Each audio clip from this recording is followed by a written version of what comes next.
достар, бүгін кітапханамызда парасат жолы бұрышы ашылып отыр. Парасат жолы бұрышының мақсаты азаматтық қоғамда сыбайлас жемқорлыққа қарсы іс-қимыл, парасаттылық идеологиясы ілгерілету, қоғамда сыбайлас жемқорлыққа қарсы мәдениетті қалыптастыру және парасаттылық құндылықтарды кеңінен насихаттау. Ең басты жеңіс бұл қоғам көзқарасын жемқорлықты жеңе алмаймыз деген сенімсіздікті сейілтіп отырамыз. Біз бүгін сіздерді парасаттылықты кітап арқылы сіздерге жеткізгіміз келеді. Біз бүгін Абай Құнанбаевтың кітаптарын және де Әлихан Бөкейхановтың кітаптары арқылы сіздерге жеткізгіміз келіп отыр. Және де бүгінгі біздің бұрышымызда Әл-Фарабидің кітаптары, Бауыржан Момышұлы батырымызды алып отырмыз. Және де Әл-Фарабидің кітаптарын, қазақ шешендік сөздерінің кітаптарын алып, және де Ахмет Байтұрсыновтың кітаптарын алып отырмыз.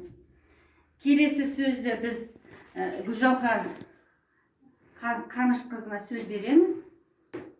Парасаттылықтың белгісі ретінде парасат жолы бұрышымызға Әл-Фарабидің, Абайдың, Алаш қайраткерлерінің кітаптарын алдық.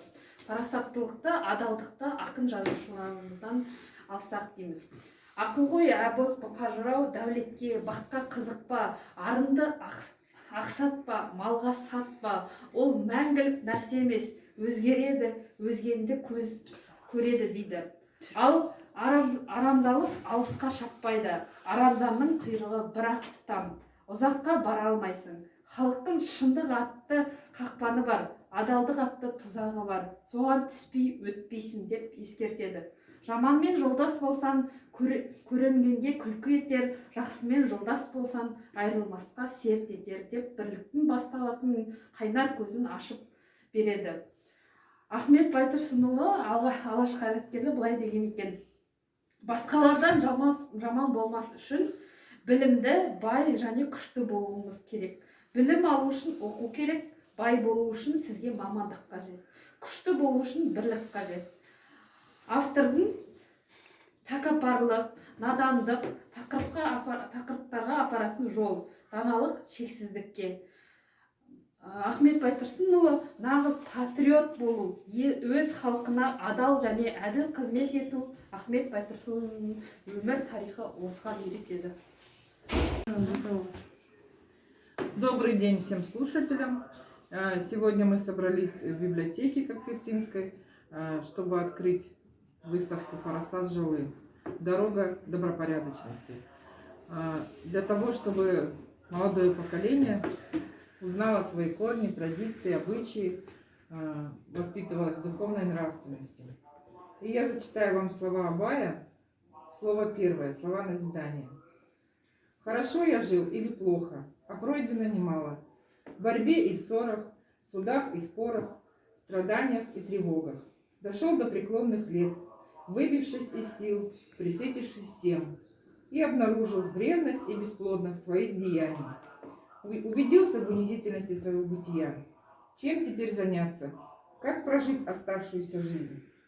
Озадачивает то, что не нахожу ответа на свой вопрос». И далее он пытался выбрать свое продолжение жизни, править ли народом, умножать ли стада, заняться ли наукой, воспитывать ли детей. Наконец решил: бумага и чернила станут отныне моим утешением. Буду записывать свои мысли. Если кто найдет в них нужное для себя слово, пусть перепишет или запомнит. Окажутся ненужными мои слова людям, останутся при мне. И нет у меня теперь иных забот. Спасибо за внимание. Мен осы кітапхананың жазылушы ретінде келіп қатысып отырмын. Сіздердегі парасат жолы бұрышы ашылуын құттықтаймын. Бұл сыбайлас жемқорлық деген қазіргі таңда бүкіл салалардың бәріне дендеп кіріп алған үлкен дерт. Бұнымен халық болып, осылай ел болып бәріміз күресуіміз керек. Бүкіл мамандар, үкімет саласы, жұмыс саласындағы және осы мәдениет саласындағылар халық болып бәрі болып күресу керек. Бұған бұндай да халық қолдайды деп ойлаймын. Соны осы оқып жүрген кітаптардың ішінде Абайдың қара сөздерін қайта оқимыз. Соның ішінде мына 12-ші сөзін оқи келеді. Кімде-кім жақсы бір, жаман бір ғибадат қылып жүрсе, оны ғибадаттан тыюға аузымыз бармайды. Әйтеуір жақсылыққа қылған ниеттің жамандығы жоқ қой дейміз. Ләкин сондай адамдар толымды ғибадатқа ғылымы жетпесе де қылса екен, бірақ оның екі шарты бар, соны білсе екен. Әуелі иманның ықтиқатын мақаланет керек. Екінші, үйреніп жеткенше осы да болады ғой демей үйрене берсе керек. Кімде-кім үйреніп жетпей жатып үйренгенін қойса, оны Құдай ұрды, ғибадаты ғибадат болмайды.